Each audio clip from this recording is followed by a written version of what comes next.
the gentleman from North Carolina, Representative Harris. Thank you, Mr. Chairman, and thank you to all the panelists that have been a part of this today for your perseverance and your time. I want to address a question to President Raymond. President Raymond, days after the October 7th attack on Israel, Haverford College released a statement that highlighted, quote, tragedies across the globe that had occurred, quote, since the start of the semester. The email mentioned earthquakes in Morocco and Afghanistan, wildfires in the United States and Canada, and a 2-year-long war in Ukraine. The email only made a passing reference, and I quote, the outbreak of war in Israel and Gaza that had taken place just 48 hours before.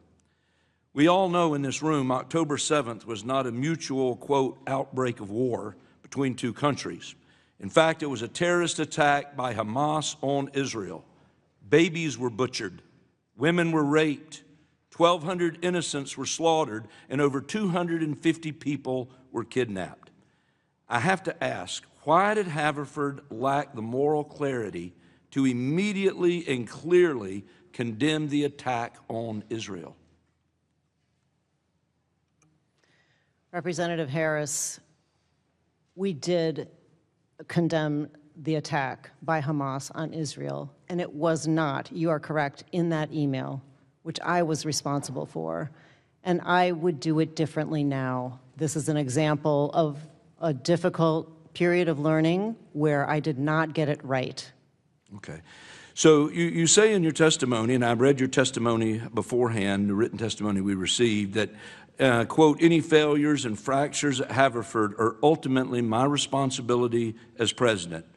So do you take responsibility for this failure to call the attack what it was immediately?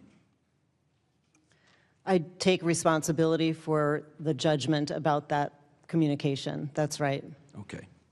Well, on January 4th, 2024, an anonymous author, presumably a Haverford student, published an article on the Political Science Department website expressing dismay for the response of the campus to October 7th.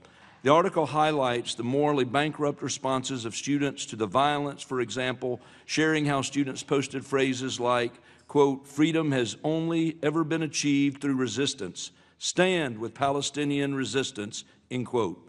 The author wrote in reaction to seeing these statements posted on his or her classmates that, quote, up until October 7th, I had truly believed that at a liberal arts institution like Haverford, there was no place for anti-Semitism, but I do not know how else to label cheering the death of innocent Jews. Many student activists across the country have used the slogan, resistance is justified when people are occupied, as their motivation for praising the violence that was perpetrated against Israel. I ask you, President Raymond, yes or no, was the October 7th attack on Israel justified? Absolutely not. Thank you, ma'am. No. And I agree, and it's good to hear you confirm that. And I certainly hope and pray that students around the country, including those enrolled at Haverford, come to realize this very thing as well. I want to turn in my last minute or so to President Manuel. I want to ask you a series of questions, if I will. Have there been violent protests on your campus in response to the war in Sudan? Not that I'm aware of. Did DePaul experience encampments over the war in Ukraine? Also not that I'm aware of. Have there been chants calling for the eradication of other people groups on your campus besides the Jewish people? Again, not that I'm aware of. Thank you, sir. I think we all know why there is no such focus on the world, why there is such a focus on the world's only Jewish state. Unfortunately, antisemitism has been spreading like wildfire among our nation's campuses. And as a result, anything Israel does to defend itself and its people faces increased scrutiny that no other nation on earth seems to face. I'm glad we're having this hearing today, and I commend our chairman for helping us shine a light on this very important problem that is plaguing American higher education. And with that, Mr. Chairman, I yield back my time. I thank the gentleman. Now I recognize the gentleman from Texas.